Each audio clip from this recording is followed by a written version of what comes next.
নমস্কার বন্ধুরা, সবাই কেমন আছো? আশা করি যে যেখান থেকে আমার ভিডিও দেখছো সবাই খুব ভালো আছো। আমিও কিন্তু বেশ ভালোই আছি। অনেক দিন পর আবার ফিরে এলাম আমার সেই সংসারের পুরনো ছন্দে। আবার সেই রান্না বান্না কাজকর্ম সংসারের, যেহেতু কাকিমা বাড়ি চলে গেছে, এখন তো সংসারের সব কাজকর্ম সবটা না করি, আমাকে তো করতেই হবে, তাই না?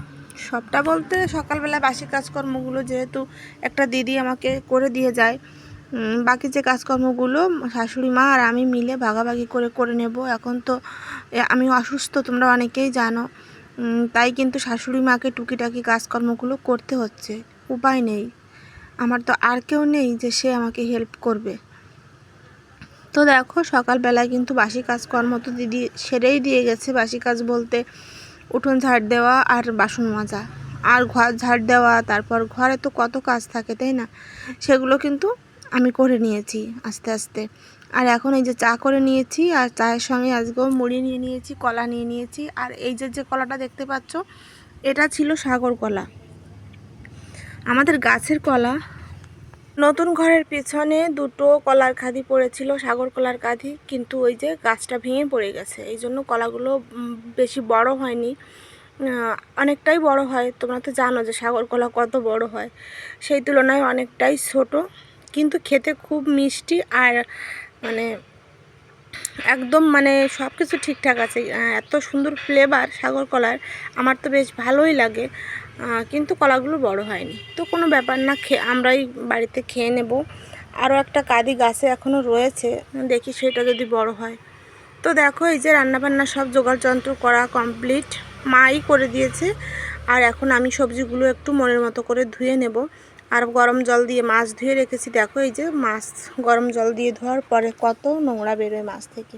এদিকে চাল কুমড়ো রান্না করব, পেঁয়াজ কেটে রেখেছি, ফোড়নে দেবো চাল কুমড়োতে। আর এই যে অনেকগুলো ডিম এনে রেখেছি, ডিমগুলো ধুয়ে ফ্রিজে রাখতে হবে। তেলাপিয়া মাছ দিয়ে মাছের ঝোল করব কুমড়ো শাক দিয়ে। কুমড়ো শাকটা কিন্তু অনেক দিন কেটে রাখা ফ্রিজে, একটু পেকে পেকে গিয়েছিলো, সেখান থেকে বেছে বেছে ফেলে দিলাম, আর ভালো যেগুলো ছিল সেইগুলোই রান্না করে নিয়েছি। আর যে কড়াইটা তোমরা দেখতে পেলে ওই যে একটু কালো হয়ে গেছে, গতকাল রাতে ওই কড়াইতেই আমি মাছ ভাজি করেছিলাম, মাছ ভাজি করে রাতে খেয়েছিলাম। আর ওই কড়াইতেই কিন্তু আমি এখন ওই ভাজাটা বসাবো আর কি, ওই তেল, মাছ ভাজার তেলের ভিতর। তো দেখো, একটা ডিম আর ফোড়নে দিয়েছি 2-3 টুকরা রসুন দিয়ে ডিমটা ভালো করে ভাজা ভাজা করে, তারপর ওই যে পেঁয়াজ কুচি করে রেখেছি চাল কুমড়োর সঙ্গে, ওইটা দিয়ে দেব। দিয়ে চাল কুমড়োটা খুব সুন্দর করে রান্না করে নেব। ডিম দিয়ে চাল কুমড়ো আমি আগে কখনো রান্না করিনি, আর তোমাদের দাদাভাই এসব রান্না খেতে চায় না। যেমন লাউয়ের ভিতর ডিম দিলে, চাল কুমড়োর ভিতর ডিম দিলে খেতে চায় না, কিন্তু আমার ভালো লাগে, আর আমার শাশুড়ি মা যাও খায়। তা যেহেতু তোমাদের দাদাভাই সকাল সকাল কাজে চলে গেছে, ওকে সেদ্ধ ভাত করে দিয়েছি, ডিম সেদ্ধ দিয়েই খেয়ে চলে গেছে। এই কারণে আমাদের মতো করেই আজকে রান্নাবান্নাগুলো করছি।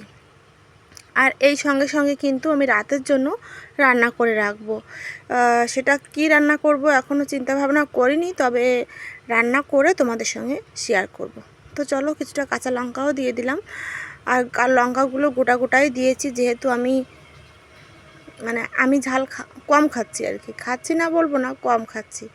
ঝাল তো আমার খুব পছন্দের একটা জিনিস, আমার খুব ভালো লাগে, কিন্তু যেহেতু কয়েকটা দিন পর থেকে খাওয়া যাবে, এখনও ঝাল মশলা খাওয়াটা আমার ঠিক হবে না। অন্তত একটা মাস টাইম দেই আর কি শরীরটাকে, তারপর ঝাল খাওয়া যাবে। আর মশলা তো এমনিতেই আমরা কম খাই, তারপর এখন থেকে আরও কম খেতে হবে। যেহেতু তোমাদের দাদা ভাইয়েরও যে অপারেশন করা, সেম আমারটাও তাই, দুইজন ব্যক্তি সংসারে, দুজনেরই কিন্তু একই রোগে আক্রান্ত। যাই হোক, সবাই হাসাহাসিও করে এটা বলে, কিছু করার নেই, রোগ তো আর বলে কয়ে আসে না, তাই না? এই দেখো, তরকারিটা কিন্তু এই যে প্রায় কমপ্লিটের দিকে। এখন এই যে কাঁচা লঙ্কাগুলো দিয়ে দিলাম, একটু কাঁচা লঙ্কাগুলো চিড়ে তারপর বীজ কিছুটা ফেলে দিয়ে তারপর দিয়েছি, কারণ এত পরিমাণ মানে বীজ আর কি কাঁচা লঙ্কাতে, দেশি লঙ্কা যেহেতু, আর ঝালও কিন্তু প্রচুর। আর ওই বীজগুলো না, ওইগুলো কিন্তু একদমই মানে হজম হয় না পেটে গেলে দেখবে, এই জন্য কিছুটা বীজ ফেলে দিয়েছি। আর এদিকে চাল কুমড়ো ভাজিটাও প্রায় কমপ্লিট। চলো রান্নাবান্না কমপ্লিট করে নিয়েছি, কী রান্না করলাম সেগুলো তোমাদের সঙ্গে একটু শেয়ার করি। ভাতের জন্য চাল কুমড়ো ভাজিটা আর মাছের ঝোলটা রেখে দেবো। আর এই শাক ভাজি করেছি, কুমড়ো শাক অনেকটাই ছিল যেহেতু, এই জন্য একটু পেঁয়াজ ফোড়নে দিয়ে ভাজি করে নিয়েছি, আর অর্ধেকটা তরকারি রান্না করেছি। আর ওই শাক ভাজিটা আর কুমড়ো শাকের তরকারিটা সকাল আর দুপুরের জন্য। আর রাতের একটু তরকারি ছিল, এই যে বাটিতে দেখো চাল কুমড়োর তরকারি, ওটা গরম করে নিয়েছি। আর আমার ছোট ছেলের জন্য এক পিস মাছ ভাজি করে রেখেছি। আর বড় ছেলে যেহেতু কালী পূজার মেলা চলছে এখনও আমাদের এখানে, বড় ছেলে ওর ছোট পিসির বাড়িতে বেড়াতে গেছে, এখনও বাড়ি আসেনি। তো দেখো রান্নাবান্না করে বাসনপত্রগুলো সব কলপাড়ে রেখে এসেছি। মা বললো তোমার ধোয়া লাগবে না আর কি, আমি ধুয়ে দেবো। আর মা কিন্তু এখন স্নান করে আমার ছেলেকে নিয়ে স্কুলে চলে যাবে। আর আমি এই যে গ্যাসের চুলোটা মুছে রান্নাঘরটা ঝাড় দিয়ে তারপর স্নান করে খাওয়া দাওয়া করে নেব। আর রান্নার পরে যে বাসনগুলো বেরোলো ওই বাসনগুলো কিন্তু মাই ধুয়েছে, কিছু করার নেই। এখনও তো আমি মানে রান্না যেহেতু করেছি বেশিক্ষণ আমি চেপে বসতে পারছি না, আর বসাটা ঠিকও হবে না আমার এখনও। সেলাইগুলো যেহেতু এখনও অনেকটাই কাঁচা রয়েছে, এইমাত্র সেলাই কেটে আসলাম 2-3 দিন হলো, তাই বাধ্য হয়ে বাসনপত্রগুলো কিন্তু মাকেই ধুতে হয়, কিছু করার নেই। কি করব, বয়স্ক মানুষ দেখো, এই যে আবার এই যে আমার ছেলেকে নিয়ে স্কুল থেকে এসে কি যেন করছিল আর কি, দা নিয়ে হয়তো কাঠবাদাম কেটে দিচ্ছিল আমার ছোট ছেলেকে, আমার সেটাই মনে পড়লো আর কি। আর আমিও দেখো স্নান করে নিয়েছি, আর এখন খাওয়া দাওয়া করব, আমিও খাবো আর আমার ছোট ছেলেও কিন্তু খাবে। আর যেহেতু সকালে মুড়ি খেয়েছিলাম তোমরা দেখতেই পেলে, মুড়ি খেয়েই ওষুধ খেয়ে নিয়েছিলাম আজকে, একদমই খিদে পায়নি, তাই একটু লেট করে খেলাম।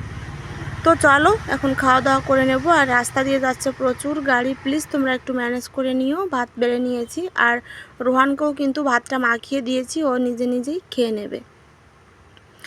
জানি না আমার ভিডিওগুলো তোমাদের কেমন লাগলো, যদি ভালো লাগে, যদি লাইক না দিয়ে থাকো প্লিজ একটা লাইক দিয়ে দিও। আর যদি নতুন কোনো বন্ধু আমার ভিডিওতে ক্লিক করে থাকো অবশ্যই চ্যানেলটা সাবস্ক্রাইব করে আমার পাশে থেকো।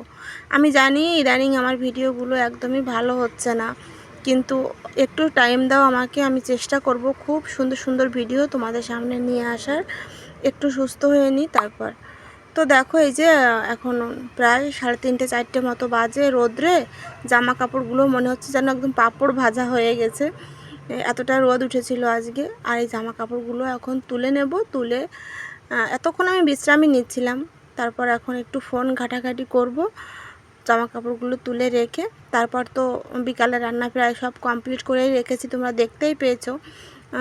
সন্ধ্যাবেলায় শুধু রাইস কুকারে ভাত বসিয়ে দিলেই হবে, আর দুধ গরম করে নেব। আর তোমাদের একটু দেখাচ্ছিলাম, দেখো প্রচুর রোদ, আর এই কাঠগুলো এখন তুলতে হবে, যেহেতু আস্তে আস্তে রোদটা কমে যাচ্ছে। কাঠগুলো আমি তুলবো না, মা তুলবে। তো আজকের ভিডিওটা কেমন লাগলো, ছোট্ট একটা ভিডিও, অবশ্যই তোমরা কমেন্টে আমাকে জানিও। আর ভিডিওটা যদি ভালো লাগে অবশ্যই একটা লাইক দিয়ে আমার পাশে থেকো। সবাই ভালো থেকো, সুস্থ থেকো, আর শরীরের প্রতি খেয়াল রেখো। টাটা।